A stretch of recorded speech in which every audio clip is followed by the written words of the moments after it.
മോനെ രംഗച്ചേട്ടൻ കാണിക്കുമെന്ന് പറഞ്ഞാൽ കാണിക്കും. അമ്പാൻ തുറസി ഷളൈ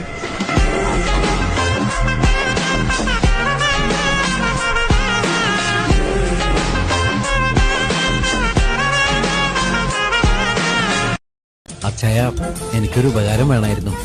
ഇപ്പൊ ഫ്രീ ആണ്? അല്ലല്ലോ ഉല്ലാസ്, ഞാൻ ഭയങ്കര ബിസിയാണ്. എന്താ കാര്യം? കുഴിമന്തി കഴിക്കാൻ പോയാലാ? കുഴപ്പമില്ല, എന്നാ പിന്നെ വേറെ ഒരിക്കലാവാം. നില്ല കേട്ടാ, ഞാൻ ഒന്ന് നോക്കട്ടെ കേട്ടാ.